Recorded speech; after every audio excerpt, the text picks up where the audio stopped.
Kepeyontana, kepeyontana.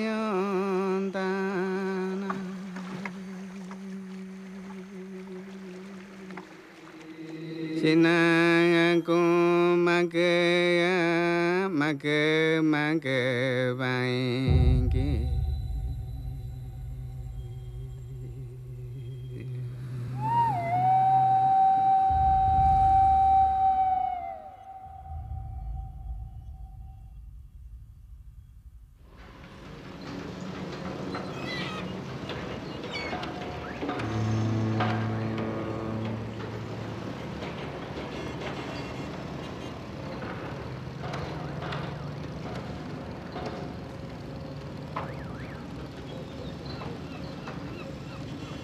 Je me souviens d'une nuit dans la jungle où, comme la précédente, hurlait en moi une voix. Elle hurlait qu'elle ne voulait pas savoir, qu'elle voulait tout oublier, rentrer chez moi. Mais il était trop tard. L'expérience mystique n'est pas une pratique intégrée à nos cultures, et pourtant j'ai senti son appel. Je suis allé les voir, eux, les indigènes, les chamans, ces sorciers qui soignent avec des plantes psychotropes. En portant le verre à mes lèvres, je ne savais pas encore que je m'étais embarqué pour un voyage sans retour.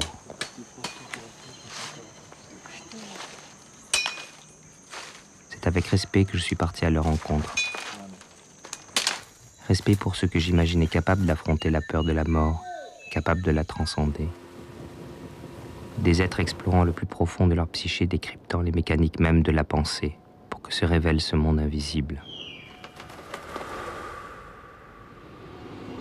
J'ai parcouru le Mexique puis le Pérou à la recherche de ces hommes. J'ai partagé leurs rituels jusqu'à ma rencontre avec Esten Betsa, un chaman indien Shipibo-Konibo. Les rituels partagés avec lui m'ont amené jusqu'aux frontières de la mort mentale, jusqu'à un point de rupture où mon esprit a dû accepter ses expériences, accepter de remettre en question et de redéfinir la réalité d'une manière nouvelle.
Yo enseño a los jóvenes a tener este conocimiento psicomágico o la práctica espiritual para que así ellos puedan enseñar a su pueblo, trabajar en su pueblo como chamanes, no solamente el trabajo de chamanismo, también enseñar cómo vivir la vida, cómo vivir en la tierra, cómo respetar los fenómenos de la naturaleza.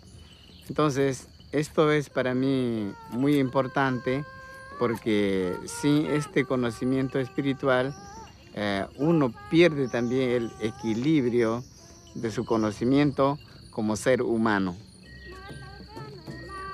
En todas las ceremonias, por ejemplo, para comenzar la fiesta, el primer cantor canta para tomar contacto con los espíritus. El momento del corte de cabello, también la mujer que cantó ha hecho contacto con los espíritus.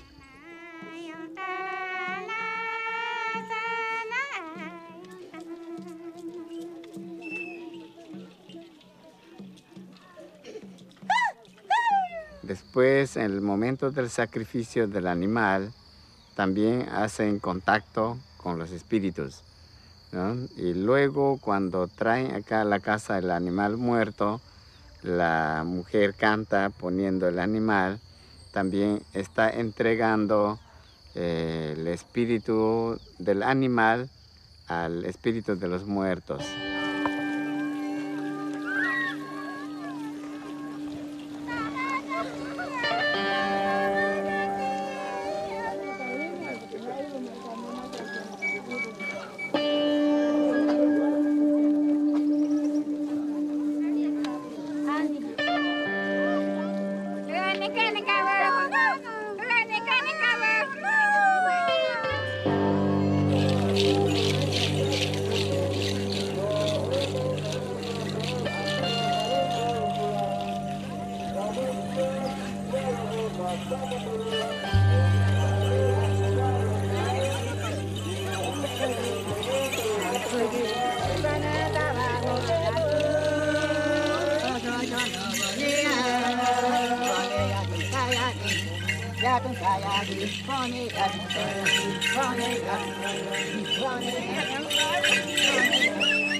L'ayahuasca, la liane des morts. La violence de l'expérience est réelle. Tout comme ses joutes, elle se déroule dans un monde symbolique. Dans ces fêtes traditionnelles, les Indiens boivent un jus de maïs fermenté. Mais c'est dans l'obscurité et le recueillement que les chamans prennent l'ayahuasca. Que contient cette liane sacrée? Comment peut-elle projeter la conscience dans un nouvel espace inconnu? Par quels moyens le chaman peut-il guider ses patients avec ses chants? Y a-t-il dans l'histoire humaine d'autres phénomènes comparables? Les chamans sont-ils les voyageurs secrets d'une réalité plus globale?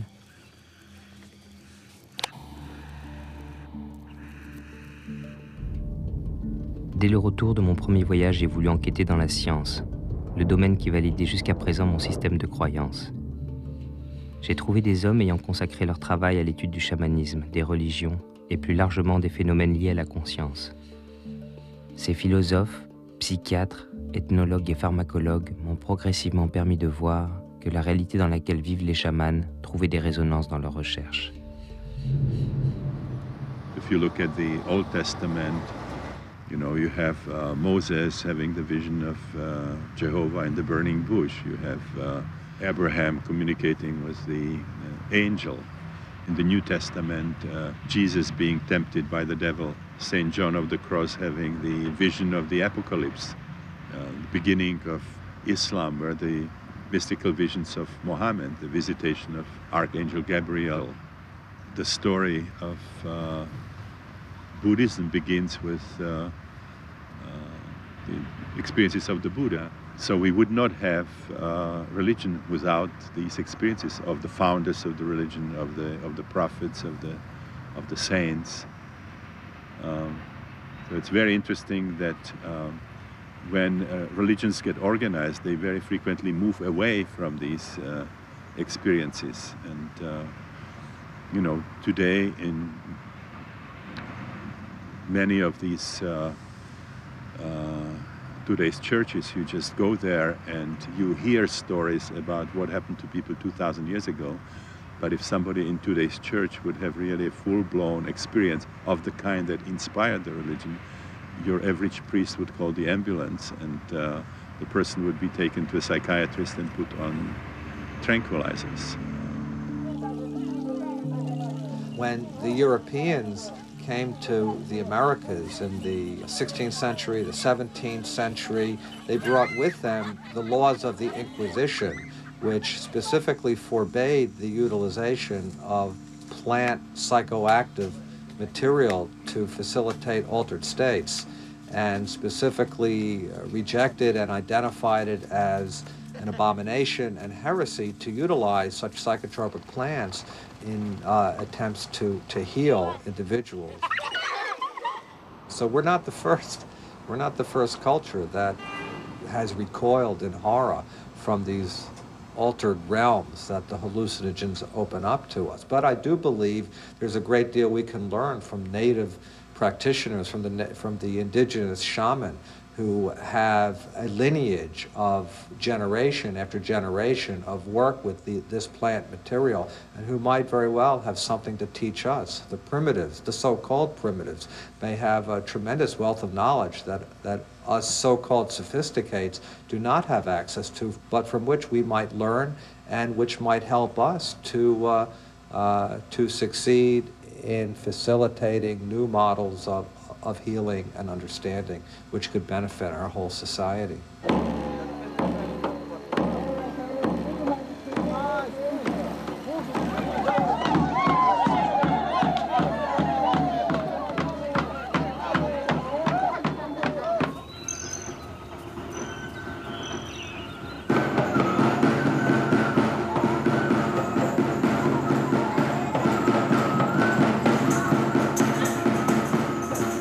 Social, un chamán dentro de los pueblos indígenas es como un líder espiritual, es un guía espiritual. Uno tiene que ir escalando el nivel del conocimiento. Entonces, para ser un buen chamán requiere un buen tiempo, como 1 año o 2 años, para ir ganando tanto el conocimiento y la técnica de las prácticas, y como también el uso de las plantas medicinales.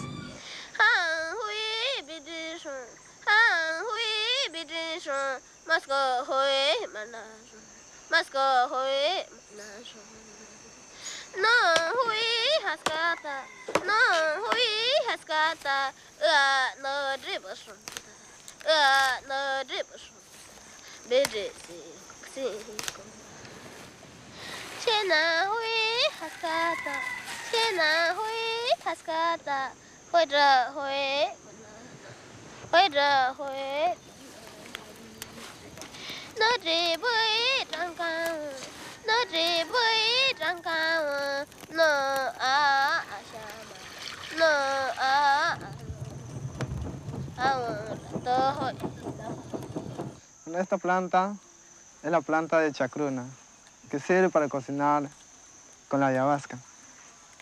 La ayahuasca proviene mareos y la chacruna proviene visiones. Para eso se juntan los dos, de las dos plantas. La ayahuasca se va a cocinar casi como 10 horas. Se tiene que refinarse todavía, sacar un poco de esta medida.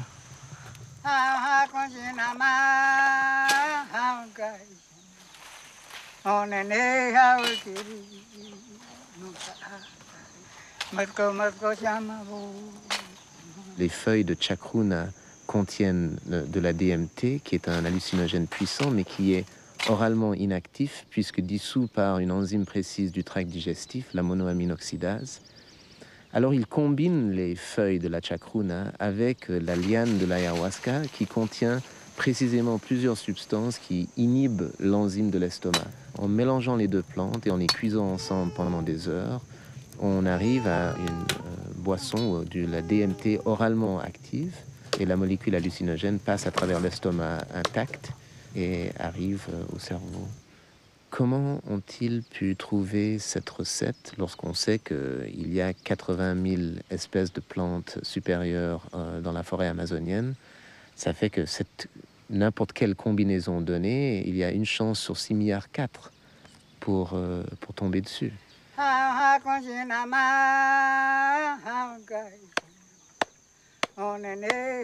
think that clearly shamanism is an ancestral science, and it's ancestral, but it's contemporary as well because it has survived so many thousands of years. These techniques are the result of centuries, millennia of trial and error, which is the scientific method. You try something, based on the results, you modify what you're doing based on another outcome that you desire.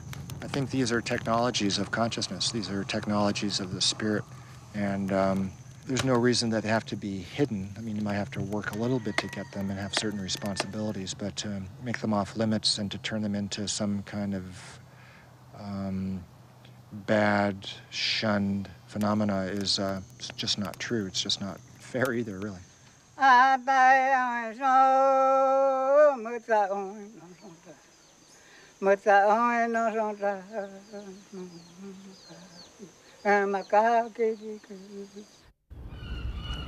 J'ai été surpris de découvrir qu'il existait un vrai travail sur la pharmacologie de l'ayahuasca.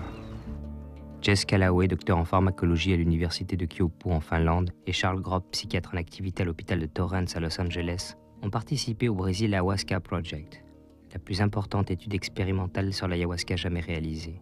Ils ont pendant des mois suivi 15 utilisateurs de la plante, procédé à des analyses de sang, des électrocardiogrammes, surveillé la pression sanguine et suivi psychiatriquement ces individus. Avant et après les sessions, ils ont procédé sur un sujet à des scanners du cerveau. Leurs résultats sont exemplaires.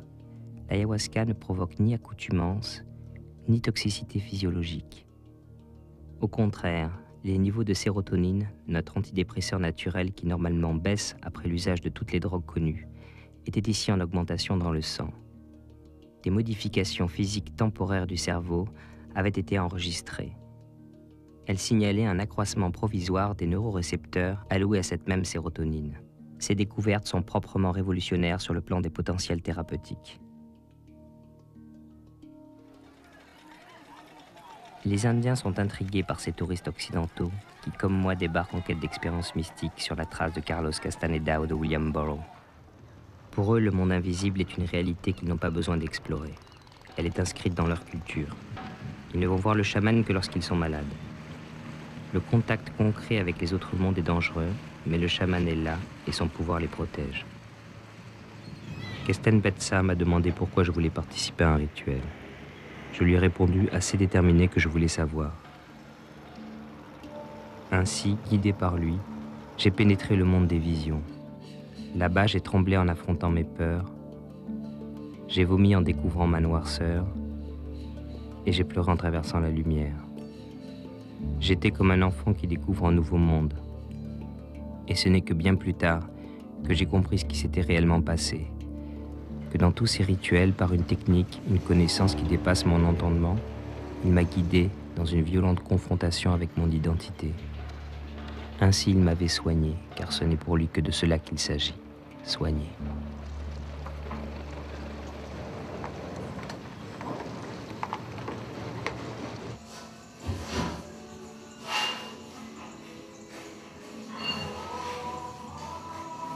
Desde el otro punto del mundo o dimensión se puede fácilmente comprender, reconocer la enfermedad.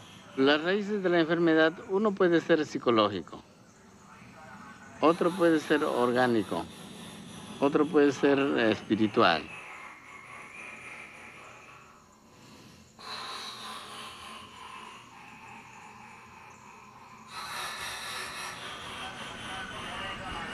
Una enfermedad espiritual es muy diferente porque el hombre está sin los ánimos, está sin el espíritu y es muy pobre de fuerzas, ¿no? Muy agitado, ¿no? Con mucha pena.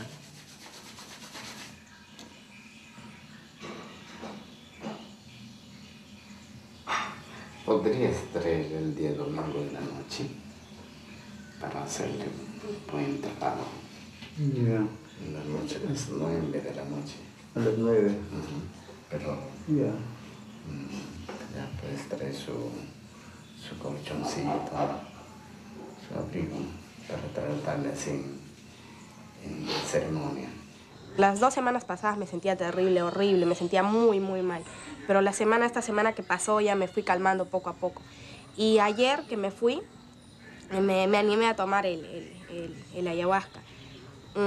Me llamó, me dio de tomar, sabe, tiene un sabor muy, muy amargo. Y me fui a sentarme. Luego sentía que o sea, me mareaba. Y luego vino, después de la media hora, vino uno de los señores a cantar. Y cuando comenzó a cantar la señora era peor, sentía que me muero.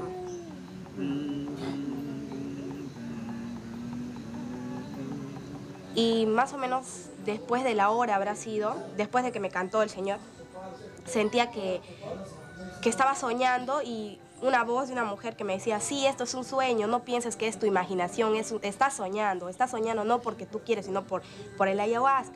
Y me desperté, o sea, no quería, o sea, me sentía incómoda. Y luego mi mamá me llevó donde el señor Guillermo porque me tenía que tratar. Y cuando me paraba me sentía como en las nubes, bien frágil.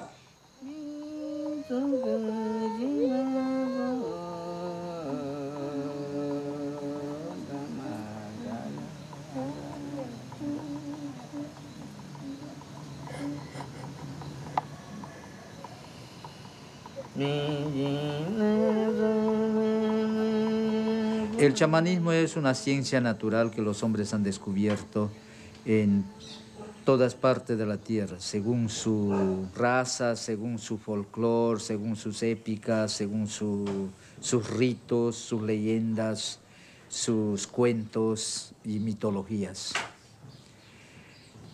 El hombre siempre es una persona dedicado a las cosas espirituales. Prácticamente el hombre es como un animal religioso. Yo le veo mejor. Antes de ir no reía, pero ahora sí ya se siente bien. Sonríe mucho, ya no llora como antes, ya no dice, porque quería estar echada en la cama y quería estar cerca a mí, así agarrándome, así abrazándome, así.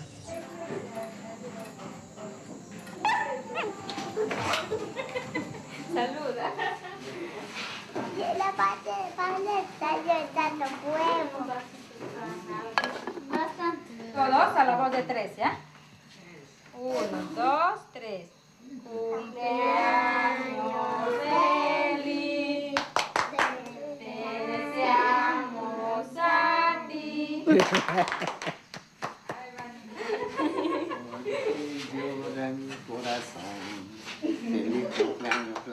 So let's say shamanism has several components. Well, this is a term created by anthropologists. Of course, the term shaman comes from the Tungus language, and it has been applied to practitioners all over the world. So, and it's applied even to modern practitioners, Western practitioners. So it's a term that has been used so much. It's very difficult now, to define somehow, what it will be a real shaman. But I would say that we have several characteristics. It will be a man or a woman who is able to enter a modified state of consciousness, and by means of, and in this trance state or whatever, non-ordinary state, he is able to contact spirit realm, spirit world, in the name of his community.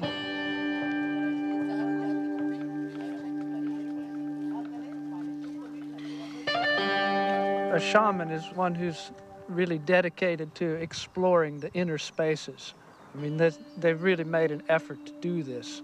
And as a scientist, I have to say that we don't and we can't know everything, and that there's so many things that we can't know and don't know, that we have to leave open the possibility that there are people like shamans who can tune into information that's not readily available to other people.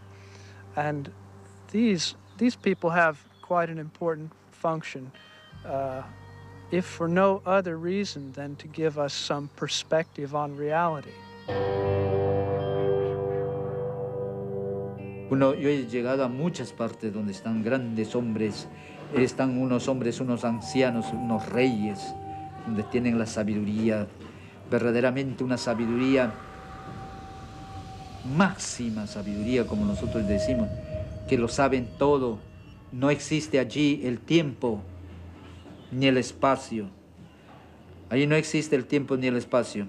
Todo es presente.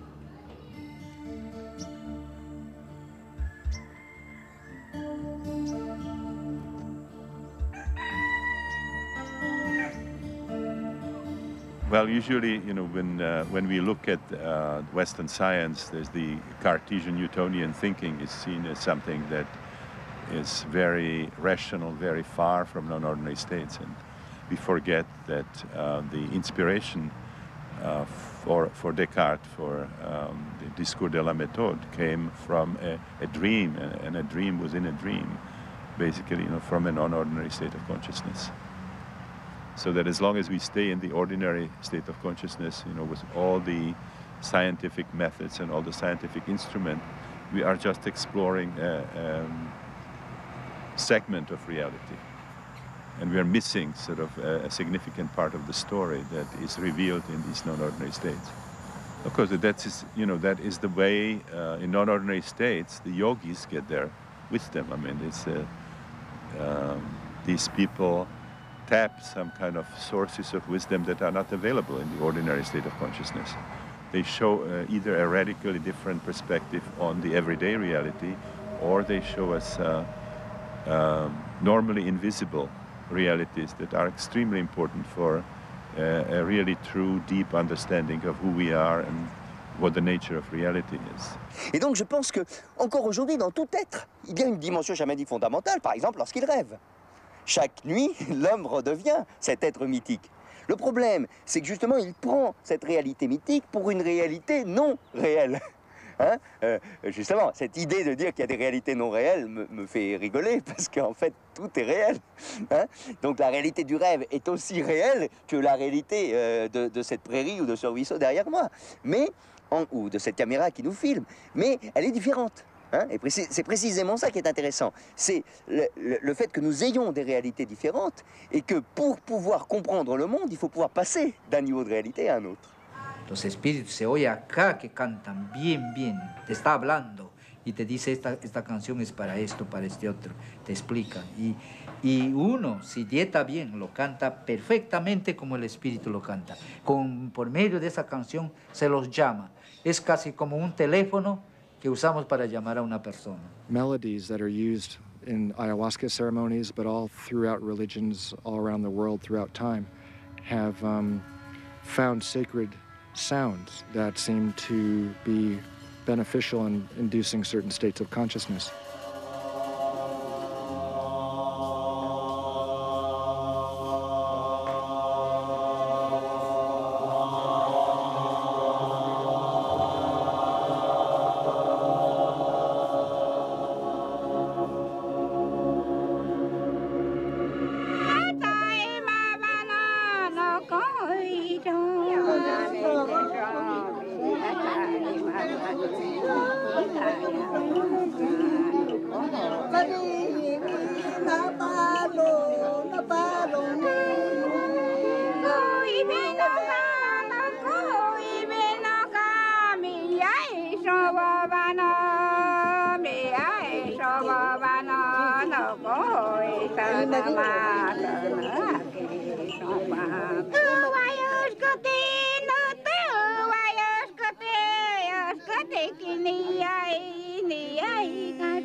Nate akong kanoma, nate akong kanoma. Kano rama mayada, kano rama mayada.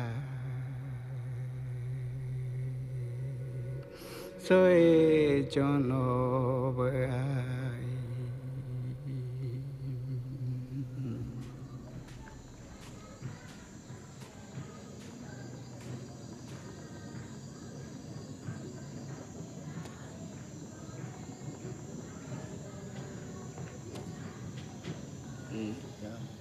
Les premiers temps, je me roulais par terre flottant dans mon corps, écran vivant de ces visions.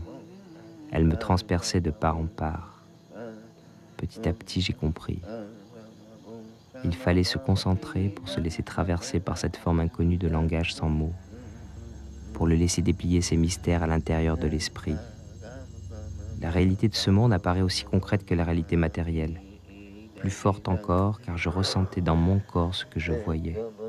Les images et les sensations étaient unifiées. Kesten Betsa et la plante m'amenaient dans un autre monde. Elle était le véhicule, il était le pilote. Au cœur même de l'expérience, j'avais cette certitude que ces mondes étaient liés aux pensées. Elles n'étaient plus de petites impulsions fugitives auxquelles je m'identifiais sans en avoir conscience. Elles étaient de gigantesques univers en mouvement. J'avais envie de rire avec complicité, de lui crier ma joie face à la découverte, mais au moment où ses pensées jaillissaient, il m'entraînait avec précaution dans les mondes de terreur, afin que j'en prenne tout autant conscience, que toutes ces peurs, ces désirs étaient toujours en moi latents, tout autant que ce pouvoir d'extase. Si je voulais aller vers la lumière, il fallait que j'accepte de regarder l'ombre pour que se crée la vigilance. Pour reconnaître l'ombre à temps, car elle apparaît toujours quand la lumière est trop forte. Cette ombre prend la forme de la moindre pensée qui essayera de s'emparer de l'expérience. Mais quel autre type de pensée peut exister alors? Ne sachant que faire, mon esprit fuyait chacune d'elles en se plongeant dans la sensation du corps. Il était le refuge.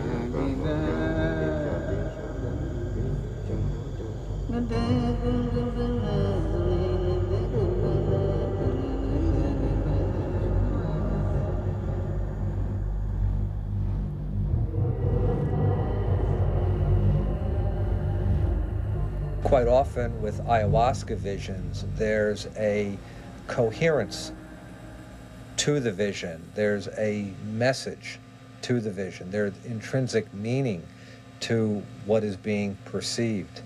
La chacruna es como la vista. La chacruna es como la vista. Abre la mente y la vista y entonces puede captar muchas cosas. Las visiones que se puede encontrar a la serpiente es la madre de la planta, ¿no? Que representa. Esta serpiente puede ser también un medio de viaje. Esta serpiente también puede ser un maestro en la enseñanza.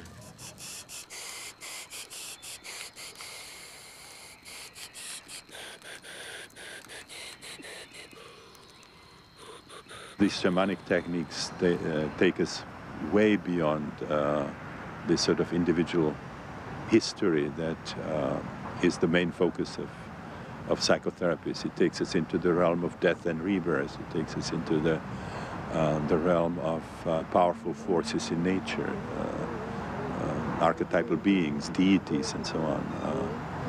So it operates in a very, very different realm.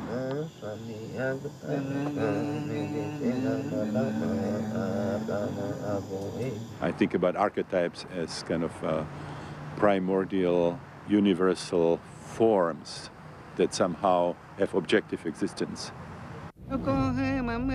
Je pénètre en quelques minutes le monde des visions. Il chante, je me détends enfin. Les yeux mi-clos, j'observe un long balai de serpents qui laisse place à des crocodiles. Je suis surpris car c'est la première fois que j'ai une telle vision. Je ressens l'extase et la laisse lentement pénétrer mon corps.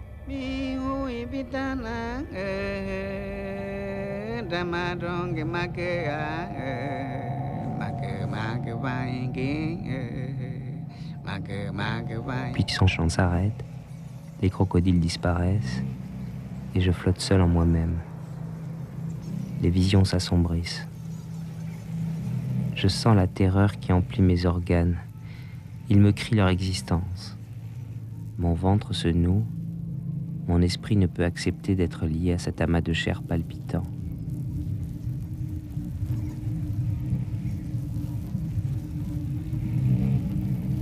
Les visions deviennent menaçantes. Au moment de perdre pied, Kesten Betsa se remet à chanter.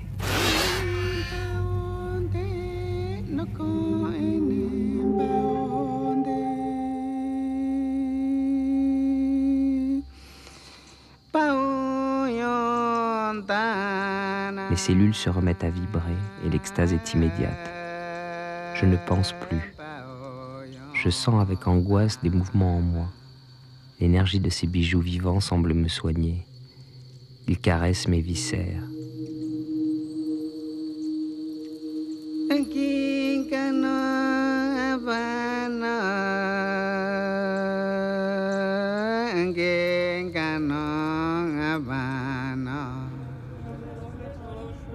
Ma pensée me crie de m'enfuir, mais mon corps refuse de bouger. Je sens le souffle de la folie effleurer ma conscience. Ma pensée hurle ses peurs. La mort, la mort, la mort, la mort. Puis tout disparaît.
El cuerpo, ¿no? El cuerpo físico entra al mundo espiritual sin necesidad de muerte.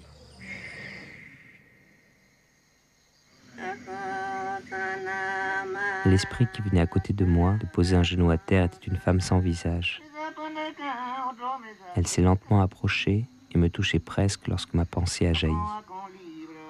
Esprit, tu peux entrer en moi, je tiens vite. À ce moment, le chant de Kesten Betsa m'a retenu.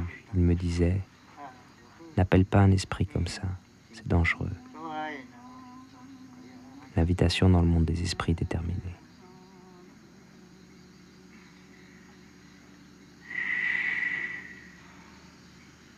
Los incas tenían comunicación con los espíritus, los mayas. Aquí, los shipibos tenían comunicación con espíritus. Los amahuacas igual, todos los aborígenes de acá. Y mayormente viven en grupos los espíritus, ¿no? Entonces estos espíritus tiene un encargo, ¿no? Por ejemplo, si una persona quiere solamente conocer el uso de plantas, no puede puede enseñar. Por ejemplo, si yo quiero aprender de planta, entonces este espíritu me dice, esta planta se utiliza así, en tal enfermedad, ¿no? O en tales casos, cómo hay que utilizar.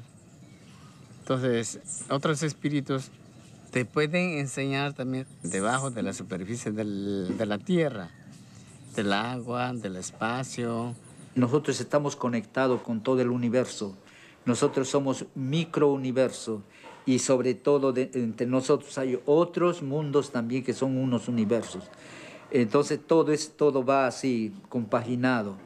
Nosotros en verdad, nosotros no estamos sueltos, nosotros estamos ligados como un enchufe para la electricidad, para una luz. Así estamos nosotros.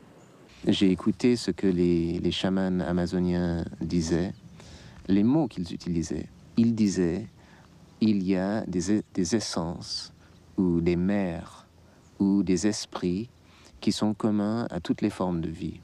Et c'est en étant en contact avec ces entités que l'on peut apprendre sur les propriétés de toutes les autres espèces et communiquer avec elles.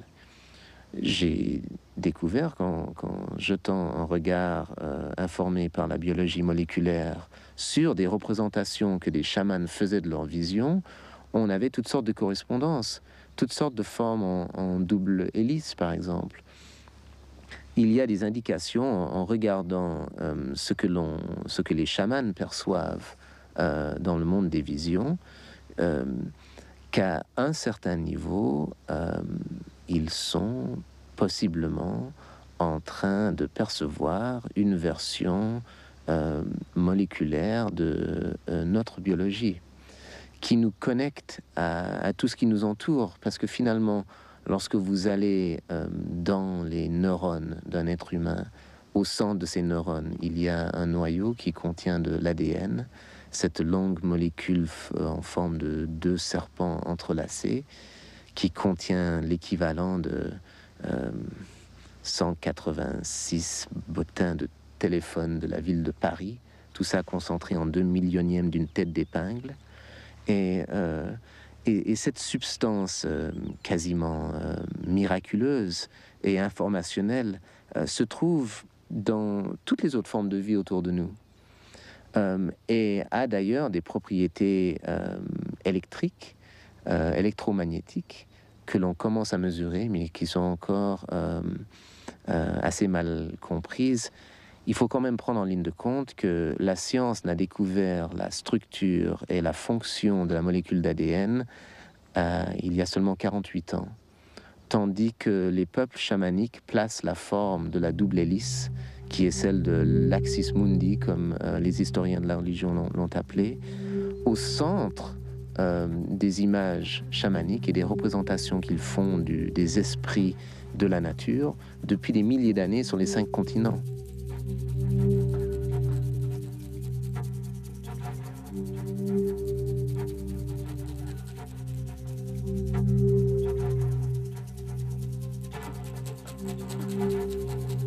The double helix is the essential code of life, and Narby is suggesting that ayahuasca taps us into the most primordial levels of our sense of self, of our own intrinsic biology. I was thinking about that. I was trying to figure out how that would happen. I mean, there are people who do descend into their DNA on a big psychedelic trip. They sort of see their consciousness get finer and finer and finer, from their bodies to their organs to their cells to their nucleus to their DNA.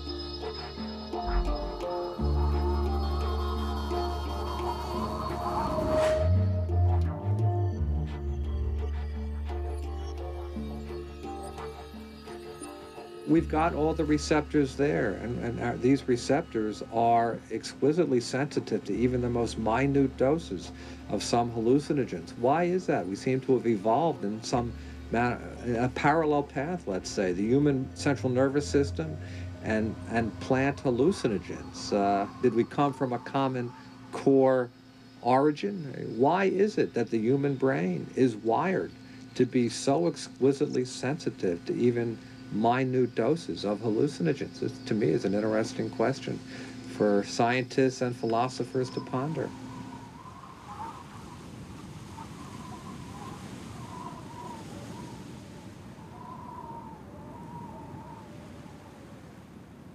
PCR is another place where I was down there with the molecules when I discovered it.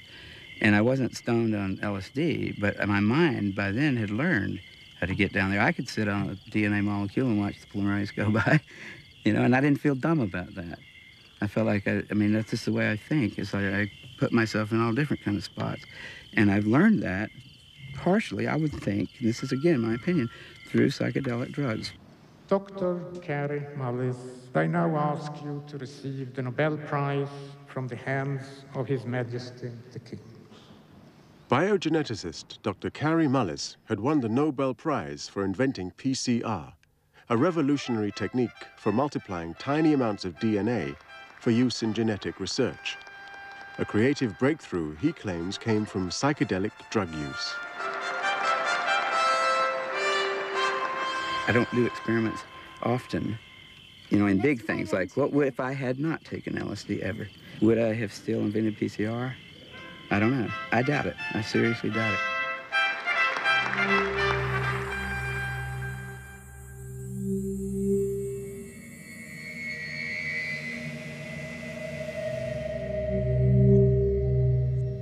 I was inspired to create the series of paintings, the Sacred Mirrors, initially by a psychedelic experience. And that brought me out of my body. I'd like to combine the understanding of Western science with the more Asian and Eastern understanding about the life energy systems and things, and the shamanic understanding that it's all interwoven, you know, that we're from matter to spirit, it's a continuum. And to show that that primordial understanding is throughout all the different cultures, and all those things are very related, though, to the shamanic realms. So the ability to use those states creatively and for a higher purpose than just being crazy or just, you know, staying high or whatever, gives them a way to use these visionary tools.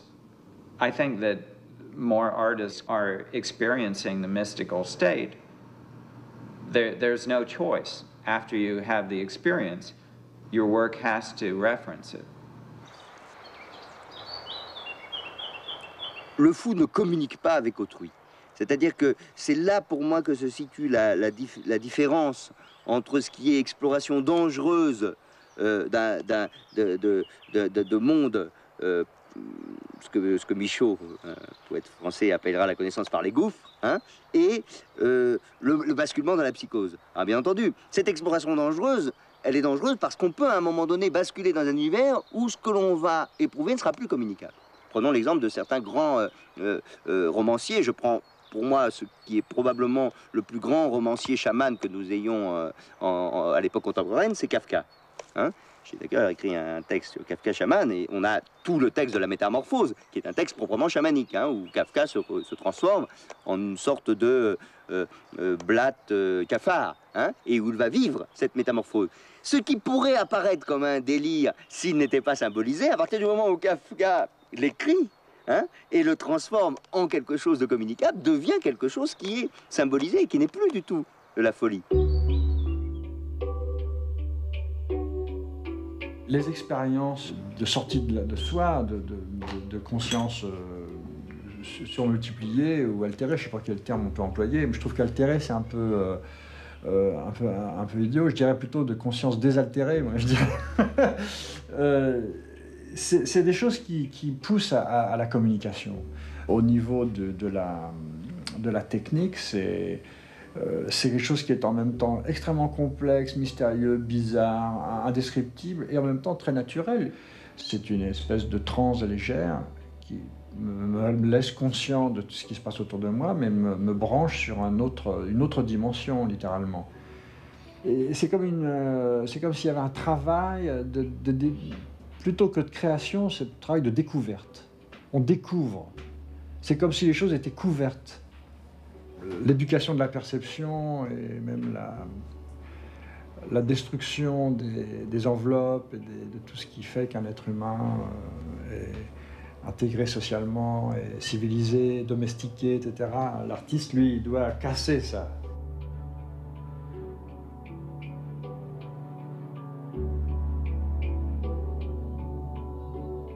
J'ai eu une expérience avec les champignons hallucinogènes qui m'a bouleversé à un point incroyable. Je dois dire que faire cette expérience avec les champignons, c'est quelque chose de tellement fort que, en ce qui me concerne, je me suis bien promis de ne pas recommencer. Et puis, il m'a fallu toute une vie pour, je dirais pas digérer, mais assimiler et développer ce que j'avais vécu au cours de ces quelques heures. J'ai la chance de ne pas avoir été éduqué vraiment. Tu vois, j'ai pas été à l'école très longtemps, j'ai même pas fait mon diplôme, disons, graphique jusqu'au bout. J'ai tout de suite été extrait, chaque fois j'ai été extrait de ces systèmes de domestication de l'esprit par une chose ou par une autre, et j'ai été lancé dans des sentiers tout à fait sauvages.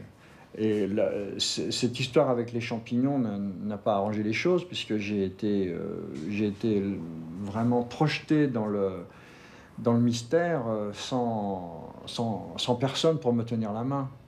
Et c'était vraiment la folie. D'ailleurs, c'est la folie. Et souvent, quand je dessine, l'angoisse dont je parlais tout à l'heure, c'est d'être confronté à une forme de folie. C'est-à-dire, on est devant des langages. Je me trouve devant des langages qui n'ont pas qui sont pas répertoriés. Et alors, c'est extrêmement difficile et douloureux. En même temps, bon, il suffit d'arrêter de dessiner, puis on prend la plage, on la jette. Mais c'est pas comme ça que ça se vit. Ça se vit comme si on était réellement en danger.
si no se entra a una vida disciplinada digo así porque hay limitaciones de los alimentos, hay limitaciones de las bebidas, hay limitaciones en la conversación, en la forma de pensar, ¿no?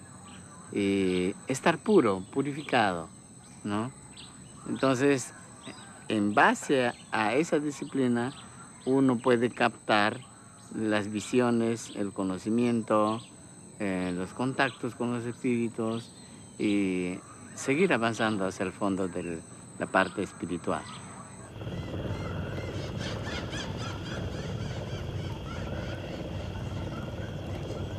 Yo siempre he pedido que los occidentales tengan cuidado, ¿no?, en cuanto acerca de todos estos usos, porque todo merece un respeto. So many people in our culture taking psychedelics and ayahuasca and other things, it's just mere entertainment, like a roller coaster ride.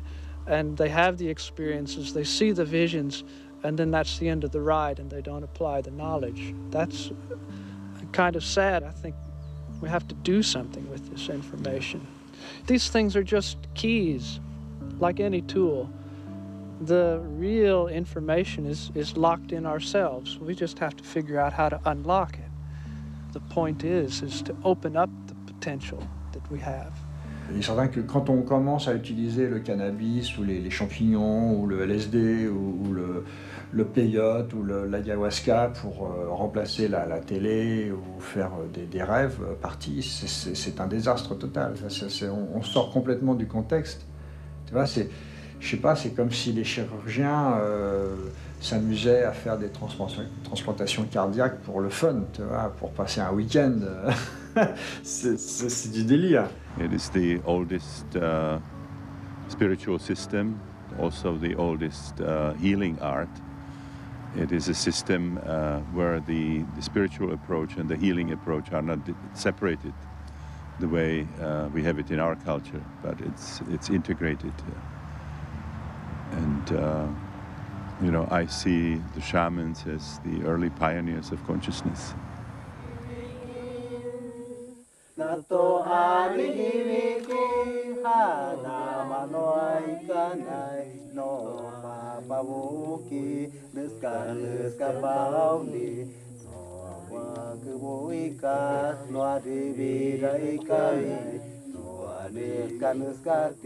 Nosotros los indígenas entendemos.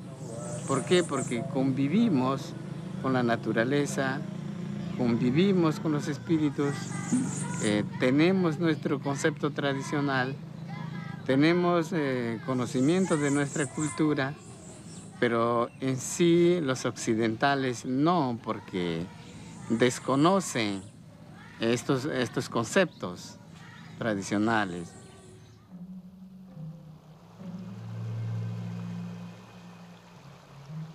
Après plus d'une centaine de cérémonies avec Esten Benza, beaucoup de choses ont changé dans ma manière de percevoir le monde. J'ai découvert que je n'avais jamais habité mon propre corps ni réellement quitté l'enfance.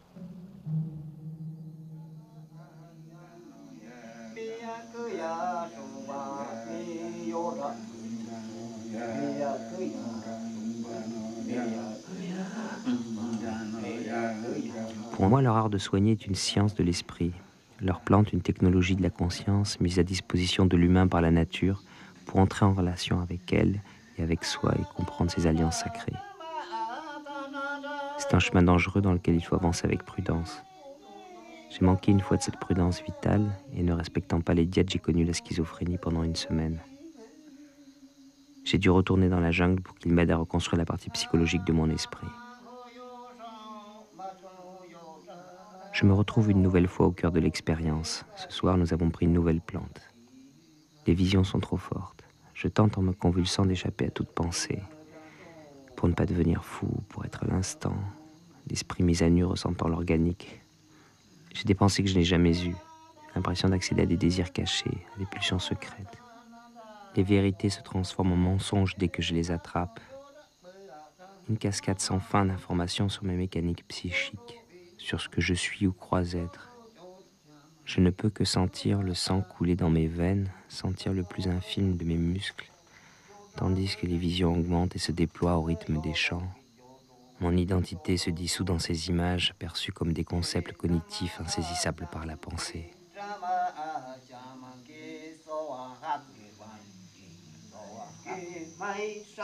Lorsque les chamans me lâchent un instant dans ce monde, j'ai peur de moi-même. J'ai de nouveau peur de ce que je peux imaginer, et cette idée me commande de m'enfuir. Mais s'ils me rattrapent, je ne peux échapper à l'expérience. J'ai juste été possédé par une pensée. Les chants me répètent sans cesse de ne pas la saisir. Ils me guident dans ce lieu de l'esprit-corps où elle semble naître. Elle n'est encore qu'une émotion, une sensation, une vision. À cet instant, dans cette expérience collective, je suis le primitif, éduqué et soigné par des créatures sophistiquées et bienveillantes.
No koi jinano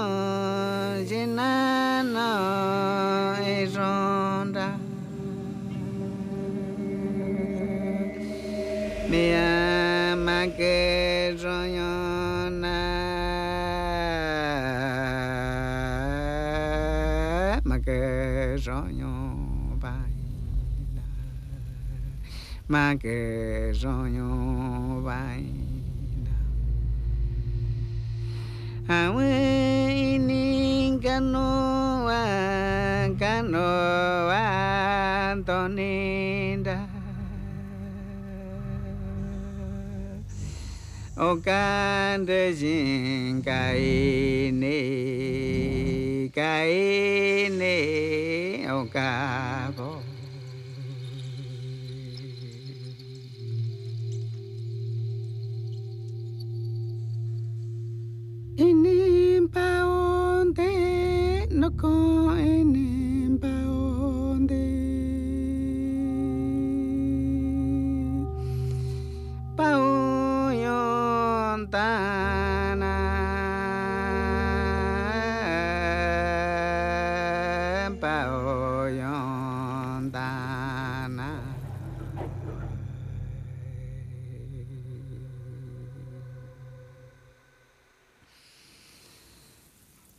Kinkano Havana,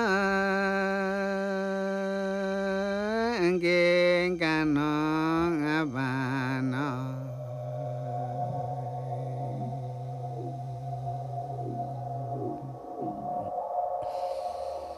Nako Inkanoda, Nako Inkanoda.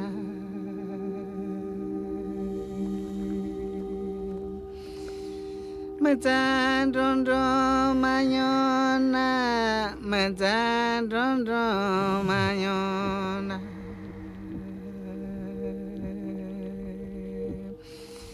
Dondo mayondana, dondo mayondana.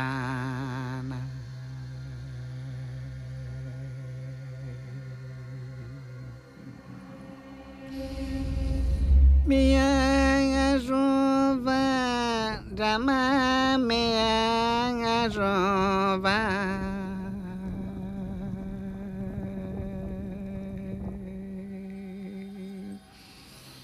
Mi Jina Ramave, me huente Ramave.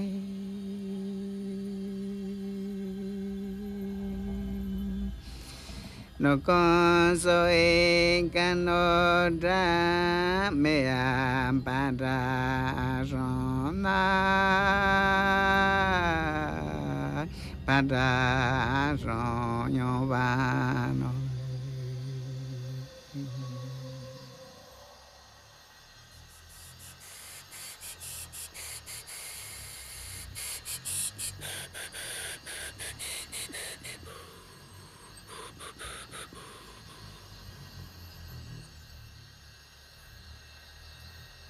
Kano abano, drama kano abano, drama kano abano.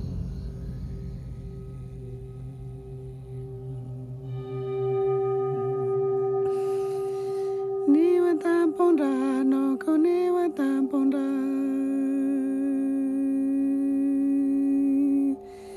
Ni chiyondana, no koniwa tamponda.